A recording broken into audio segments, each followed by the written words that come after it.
essa questão do petróleo que você comentou que ele voltou agora, né? Voltou por alguns motivos, mas especialmente um fator exógeno que foi esse mais um triste episódio, que é a guerra que se iniciou entre Israel e Hamas.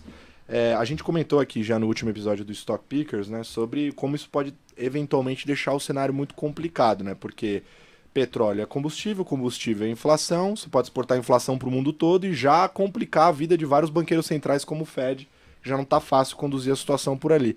Eu queria ouvir de vocês, como é que vocês estão observando o mercado reagindo em relação à guerra? Olha, primeiro, para falar do petróleo, assim, a gente não é o especialista em petróleo da casa, mas ouvindo os analistas, né, o André Vidal e os analistas mais especialistas em relação a petróleo, os fundamentos do petróleo não justificariam o petróleo nesses níveis, né? Ou seja, a produção americana está batendo recordes, o nível de estoques recentes vieram acima do esperado, a demanda começou a fraquejar, exportação de Rússia e Irã estão super fortes, né? Então, assim, o petróleo não faria sentido estar nesses níveis não fosse uma nova guerra. Deveria estar mais baixo. Perfeito. Tá. Provavelmente deveria estar mais baixo ou ali próximo dos $80 o barril, algo nessa linha. Agora, existe um risco que a gente não sabe qual a probabilidade, se é 2, 5, 10, 20 ou 50%, da guerra escalar, se transformar numa guerra regional com o envolvimento do Irã e um potencial fechamento ali do estreito que poderia impactar aí até 20% das exportações de petróleo do mundo.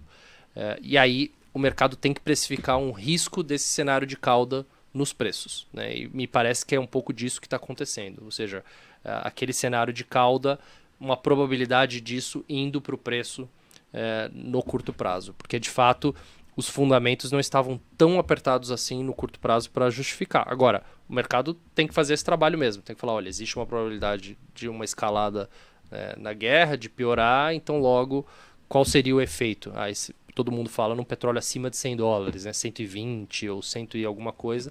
Então, como existe uma probabilidade, mesmo que possa ser pequena, isso tem ido para o preço. Então, o petróleo, de fato, desde que a guerra começou na semana passada, a gente já vinha falando que, olha, é um ativo que deve subir justamente para precificar esse risco. O outro ativo natural do mercado olhar nesses momentos é o ouro, né? Então, de fato, a gente está vendo o ouro subindo, mesmo com a alta dos juros americanos. Porque o ouro, como ele não te paga nenhum rendimento, não te paga nenhum juros, é um ativo que tende a ir super mal em momentos de alta de taxa de juros, né, principalmente taxa de juros americana. Ele tem uma correlação muito negativa com os juros americanos. Os juros americanos sobem, em geral o ouro sofre. Desde o início da guerra a gente tem visto os dois subirem, né? As taxas subirem e o ouro também, que é claramente um sinal do mercado procurando ativos de menor risco e procurando, né, se defender de um cenário de maior aversão a risco. E a terceira classe de ativos natural do mercado buscar, né, num cenário de aversão a risco é a renda fixa. Então a gente até, né, se debateu o que aconteceria com as treasuries, né? Será que elas subiriam a taxa ou cairiam a taxa? Porque você poderia argumentar as duas coisas.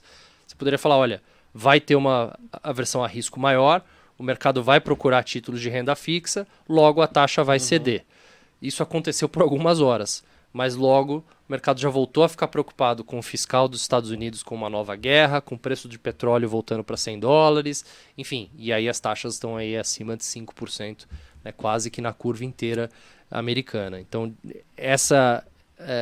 esse terceiro ativo não funcionou como o histórico mandaria, mas o que está acontecendo com o preço do petróleo e o ouro naturalmente indica que sim, existe um aumento grande de aversão a risco e o mercado está buscando ativos, né, de menor risco nesse cenário de maior volatilidade geopolítica.